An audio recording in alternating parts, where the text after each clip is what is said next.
awatite dakonu we ometele wensa kunle wa se malia kan ichikwe pota gbaza ton panle mi se ya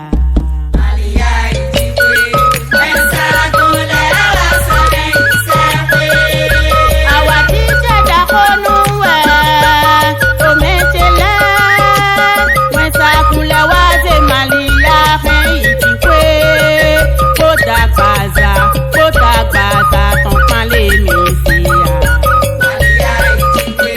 wensa kunle wa se isekwe malia ichikwe wensa kunle wa se isekwe to me malia ichikwe wensa kunle wa se isekwe malia ichikwe nanda pe malia isekwe to me malia ichikwe wensa kunle wa se isekwe ebi asusu mauton me mauto ti susu me we biya kata de we yimbe mo lo yanu ji we ku kan wa pe ome yanu ji we pe kale fun wa pe la menu po malia we ti Jesu akosu we kwele pelo kanle e ke mauta to gome kaka lo boji ata eme mau botile agbaza nena kuboyan benda kome we mau kaso